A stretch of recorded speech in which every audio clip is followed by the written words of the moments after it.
우리 그리스도인은 예수님을 내 삶의 주인이요 또 내 영혼의 구원자 그리스도이심을 믿고 고백하는 사람들입니다. 그런데 이렇게 예수님을 나의 주님, 나의 그리스도라고 고백하게 되는 결정적인 깨우침이 있습니다. 그것은 오늘 본문에서 베드로의 설교를 듣고 나서 회중들이 나타낸 반응이었습니다. 무엇인가요? 우리 37절을 함께 읽겠습니다. 그들이 이 말을 듣고 마음에 찔려 베드로와 다른 사도들에게 물어 이르되 형제들아 우리가 어찌할꼬 하거늘. 이 말입니다. 우리가 어찌할꼬. 우리가 비로소 그리스도인으로 살아갈 첫 발걸음입니다. 그리고 우리가 그리스도인으로 살면서 날마다 새롭게 예수님을 닮은 사람으로 살게 되는 비결 또한 이것입니다. 우리가 어찌할꼬, 내가 어찌할꼬. 왜 이 깨달음이 참 그리스도인으로서 새로운 삶을 시작하게 되는 동기가 될까요? 그것은 예수님께서 공생애를 시작하실 때 처음으로 선포하신 말씀과 같습니다. 마가복음 1장 15절에서 예수님께서 선포하셨습니다. 때가 찼고 하나님의 나라가 가까웠으니 회개하고 복음을 믿으라. 무엇을 하고 복음을 믿으라? 회개하고 복음을 믿으라. 그렇습니다. 우리가 회개하면 복음 곧 예수님을 나의 주님이라 고백하고 믿으면 하나님 나라에 가깝다. 영원한 생명의 나라에 들어가게 된다는 것입니다. 곧 회개하면 예수님을 참으로 믿게 되고 구원 얻은 하나님의 백성이 된다는 것입니다. 그런데 이 회개로 이끄는 마음의 큰 찔림이 무엇인가? 바로 우리가 어찌할꼬 하는 것입니다. 오늘 본문에서 베드로의 설교를 들은 무리들이 그랬습니다. 37절 다시 보면 이 무리들이 마음에 찔려 베드로와 사도들에게 이르되 형제들아 우리가 어찌할꼬 그랬습니다. 참 놀라운 변화입니다. 이 제자들을 잡아 죽이려고 했지 않습니까? 그런데 그들이 제자들을 향하여서 형제들아 라고 부릅니다. 이것입니다. 사람이 무엇에 마음에 찔리면 우리가 어찌할꼬 라는 반응이 나오고 그리고 사람이 완전히 바뀌는 것, 이것을 우리는 회개의 사건이라고 합니다. 그래서 우리가 참된 그리스도인이 되려면 마음에 찔림이 와야 됩니다. 역설적이지만 마음에 찔려야 참된 그리스도인이 될 수가 있습니다. 하나님 말씀을 들을 때, 성경을 읽을 때 마음에 찔림이 와야 됩니다. 어떤 찔림인가요? 베드로가 무리들에게 외친 이 말씀을 들은 이후였습니다. 36절 그런즉 이스라엘 온 집은 확실히 알지니 너희가 십자가에 못 박은 이 예수를 하나님이 주와 그리스도가 되게 하시느니라. 곧 내가 예수님을 나의 주님, 나의 그리스도인 줄 몰라보고 십자가에 못 박아 죽였구나 하는 큰 찔림입니다.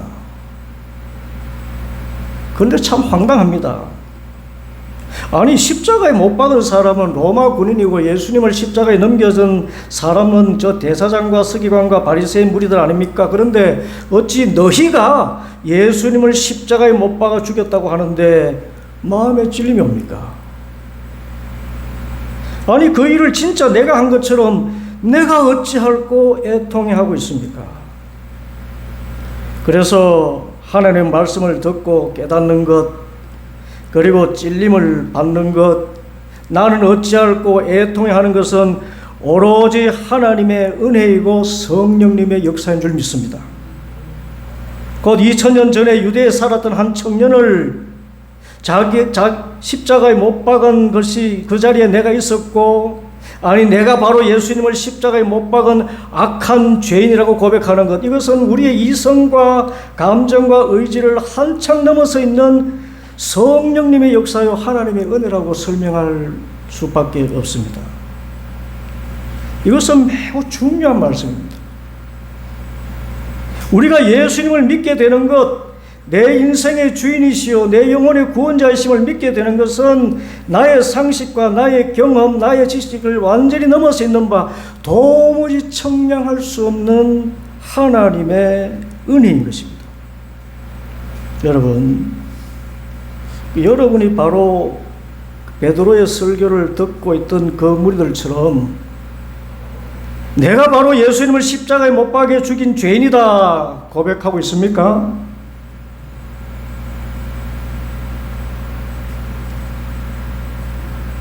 그게 고백이 돼요. 아니, 예수님의 십자가를 볼 때 그 십자가는 나의 죄를 대신해서 피 흘리신 예수님의 무한한 사랑의 증거라고 고백합니까? 이 고백이 돼요. 어떻게 가능합니까? 사람은 도무지 이해할 수 없는 이 일, 그것을 성경은 이렇게 말합니다. 받아겠습니다. 나의 나된 것은 하나님의 은혜로 된 것입니다. 사도 바울이 고린도전서 12장 3절에서도 분명히 증거했습니다. 그러므로 내가 너에게 알리노니 하나님의 영으로 말하는 자는 누구든지 예수를 저주할 자라 하지 아니하고 성령으로 아니하고는 누구든지 예수를 주시라 할 수 없느니라. 그래서 회개는 신비입니다. 어찌할꼬 찔리는 마음은 하나님이 나를 하나님의 자녀로 선택하신 은혜의 증거입니다. 그래서 하나님 말씀 앞에서 매일매일 자신의 죄와 허물을 깨달은 바울은 이렇게 고백했습니다. 나는 죄인 중에 괴수로다. 나는 매일 죽노라. 바울이 무슨 이런 죄인 중에 괴수라는 말을 들을 수 있습니까? 우리 모두가 말씀을 듣고 성경을 읽을 때 마음에 찔림이 있기를 바랍니다. 그리고 영죽을 이 죄인을 예수님이 구원하셨고 그래서 예수님만이 나의 주님이시요 나의 그리스도라고 항상 단호하게 담대하게 고백할 수 있기를 바랍니다. 그러나 참으로 안타깝게도 이 시대는 예수님께서 비유로 하신 말씀과 같습니다. 마태복음 11장 17절 우리가 너희를 향하여 피리를 불어도 너희가 춤추지 않고 우리가 슬피 울어도 너희가 가슴을 치지 아니하였다 함과 같으니라. 무감동입니다. 무깨달음입니다. 그러나 우리는 하나님의 은혜를 받은 자로서 말씀을 듣고 깨달아 어찌할꼬 하는 심령으로 살아가고 있는 줄 믿습니다. 진실로 예수님을 믿는 행복, 예수님과 동행하는 즐거움, 하나님 나라의 의와 평강과 기쁨은 언제나 말씀 앞에서 자신의 허물과 죄를 깨닫고 어찌할꼬 하는 심령이 되는 데 있습니다. 말씀 앞에 찔려야 사람이 변해요. 그 삶이 새로운 삶으로 바뀌어집니다. 저는 올해로 목사가 된 지 29년이 넘었습니다. 그런데 해를 거듭할수록 말씀 앞에 서면 부끄러운 모습이 많이 생깁니다. 아, 내가 목사인가? 내가 그리스도인이 맞는가? 내가 하나님의 말씀을 전하면서 이렇게 말씀대로 살지 못하는데 어떻게 목사라 하고 그리스도인이라 할 수 있는가? 최근에는 저의 기대와 수준에 미치지 못하고 제 마음에 상처 준 사람을 용서하지 못하고 분해하는 마음이 있었습니다. 그것을 토로하는데 가까이 있는 분을 통해서 하나님의 말씀이 들렸습니다. 1만 달란트 빚을 탕감받은 자가 100데나리온 빚진 자의 목을 잡는 것 같구나. 이 완악한 자야. 슬피 울며 이를 갈물 당하고 싶으냐. 순간 내가 어찌할꼬 큰 찔림이 왔습니다. 돌아보니 모든 것이 하나님의 은혜요 하나님께 다 받은 것인데 그것의 작은 조각도 남에게 나누기를 특별히 내 마음에 상처를 준 사람, 내 수준, 내가 생각하는 수준과 기대에 못 미친 사람들에게 베풀고 나눈다는 것을 그렇게 꺼려하는 그 마음, 큰 찔림이 왔습니다. 그때 또 주님의 음성이 들렸습니다. 시편 51편 17절 말씀, 하나님께서 구하시는 제사는 상한 심령이라. 하나님이여 상하고 통회하는 마음을 주께서 멸시하지 아니하시리라. 그래서 다시 힘을 얻는데 또다시 울리는 음성이 있었습니다. 네가 완전해서 너를 사랑하는 것이 아니라 네가 여전히 죄인이라도 네 죄를 회개하는 너를 사랑하는 것이다. 주님의 음성이었습니다. 그렇습니다. 그래서 29년이나 목사로서 말씀 전하며 살아오게 하셨구나. 그래서 그리스도인이라고 구원의 은혜를 누리고 하나님 나라 감격을 누리며 살게 하셨구나. 나의 나된 모든 것은 하나님의 은혜로 된 것이다. 그런데 더 감사한 것은 어찌할꼬 회개하면 과연 하나님 나라 백성답게 전혀 새로운 인류로 살게 된다는 것입니다. 사람 변하는 정도가 아니라 신종 인류가 탄생해요. 이것을 우리는 회개에 합당한 열매를 맺는다고 하는데, 곧 회개는 이전에 주님을 알지 못할 때처럼 하던 모든 세상의 죄와 허물의 습관을 버리고 하나님의 자녀로서 거룩한 삶인 바 사랑과 기쁨과 화평과 오래 참음과 자비와 양선과 충성과 온유와 절제의 아름다운 성령의 열매, 예수님의 성품을 닮아가게 된다는 것입니다. 이제 베드로의 설교를 듣고 우리가 어찌할꼬 큰 찔림을 받은 무리들이 베드로가 전한 말씀대로 회개에 합당한 열매를 맺는 길을 걷습니다. 38절, 너희가 회개하여 각각 예수 그리스도의 이름으로 세례를 받고 죄사함을 받으라. 그리하면 성령의 선물을 받으리니 이 약속은 너희와 너희 자녀와 모든 먼데 사람 곧 주 우리 하나님이 얼마든지 부르시는 자들에게 하신 것이라.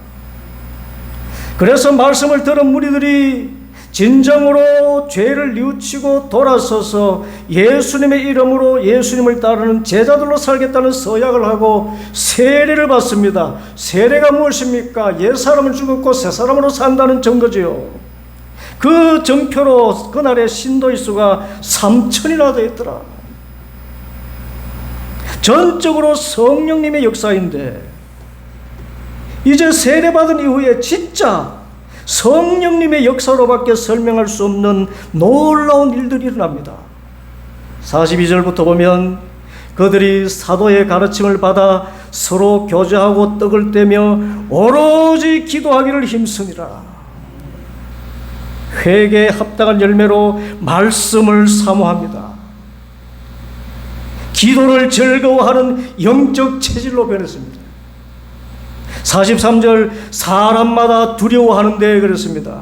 무엇을 두려워할까요? 하나님 두려운 줄 아는 것입니다. 지금까지 하나님 없다 생각하고 하나님 무시하고 제 멋대로 불의와 불법을 행하던 사람들이 하나님이 내 인생의 주인이요 내 삶의 주권자 되심을 알고 두려워할 줄 알게 되었다는 것입니다. 그리고 44절, 믿는 사람이 다 함께 있어 모든 물건을 서로 통용하고 또 재산과 소유를 팔아 각 사람의 필요를 따라 나눠주며. 여러분, 이 말씀은요, 지난 100여 년 동안 공산주의와 사회주의 국가가 그토록 꿈꾸던 세상이었습니다.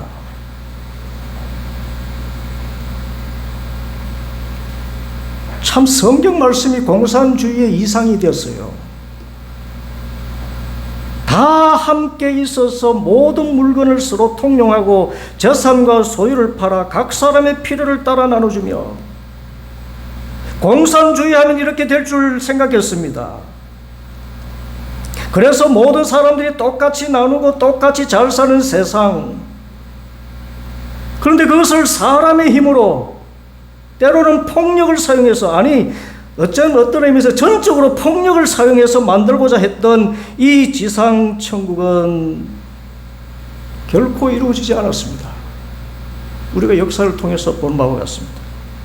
이루어지지 않았을 뿐 아니라 그 공산주의, 사회주의 사상을 표방했던 그 나라 국가들은 인간이 말하는 정의와 힘을 사용했지만 결국 지상에서 가장 빈궁한 나라들로 전락하게 되고 말았습니다.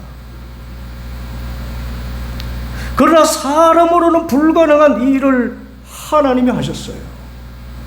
그 초대교회 공동체에 성령님이 임하시니 저들이 우리가 어찌할꼬 하면서 우리가 예수님처럼 살겠습니다 하니 모두가 물건을 서로 통용하고 또 재산과 소유를 팔아서 각 사람의 필요를 따라 나눠주는데 전혀 자기 것이라 생각하지 않고 아낌없이 나누는 것입니다.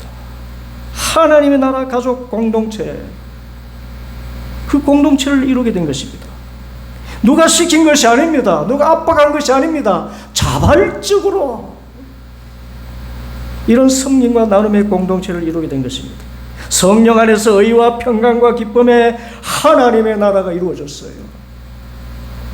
그리고 46절, 날마다 마음을 같이하여 성전에 모이기를 힘쓰고 집에서도 떡을 떼며 기쁨과 순전한 마음으로 음식을 먹고, 여기서 가정교회 공동체가 생겨난 것입니다. 교회가 가정이 되고 가정이 교회같이 되는 아름다운 공동체적 삶을 살게 되었습니다. 우리 그리스도인들이 바라는 이상적인 세상 아닙니까? 가정이 교회 같고 교회가 가정과 같은 아름다운 공동체를 이루는 것. 우리 주가정교회가 바로 이 가정교회 공동체를 꿈꾸지 않습니까? 그런데 마침내 이에 더 나가서 47절, 하나님을 찬미하며 또 온 백성에게 칭송을 받으니 주께서 구원받는 사람을 날마다 더하게 하시니라. 아멘. 우리 주가정교회가 꿈꾸는 교회요, 우리 주가정교회가 기도하는 교회입니다. 하나님을 찬미하는 교회, 온 백성에게 칭송받는 교회, 구원받는 사람을 날마다 더하게 하시는 교회가 되는 것. 그런데 이것은 우리의 꿈이 아니라 성령님의 역사요, 성령님이 우리 주가정교회를 통해서 이루고자 하시는 하나님의 꿈인 줄 믿습니다. 그리고 이 꿈을 이루는 것은 오직 성령님의 역사요, 하나님의 은혜입니다. 오순절 마가다락방에 임하셨던 그 성령님, 지금도 이 자리에 역사하시는 성령님의 충만함을 받으면 우리 주가정교회도 초대교회의 이 아름다운 하나님 나라 가족 공동체로 부흥하게 될 줄 믿습니다. 그러므로 날마다 성령님의 감동 안에서 내가 어찌할꼬 뉘우치고 기쁨과 순전한 마음, 유무상통하는 나눔과 섬김의 공동체, 마침내 하나님을 찬미하며 온 백성에게 칭송을 받으며 구원받는 사람이 날마다 더하는 교회로 나아가는 우리 주가정교회 모든 성도들 되기를 간절히 소원합니다. 기도하겠습니다.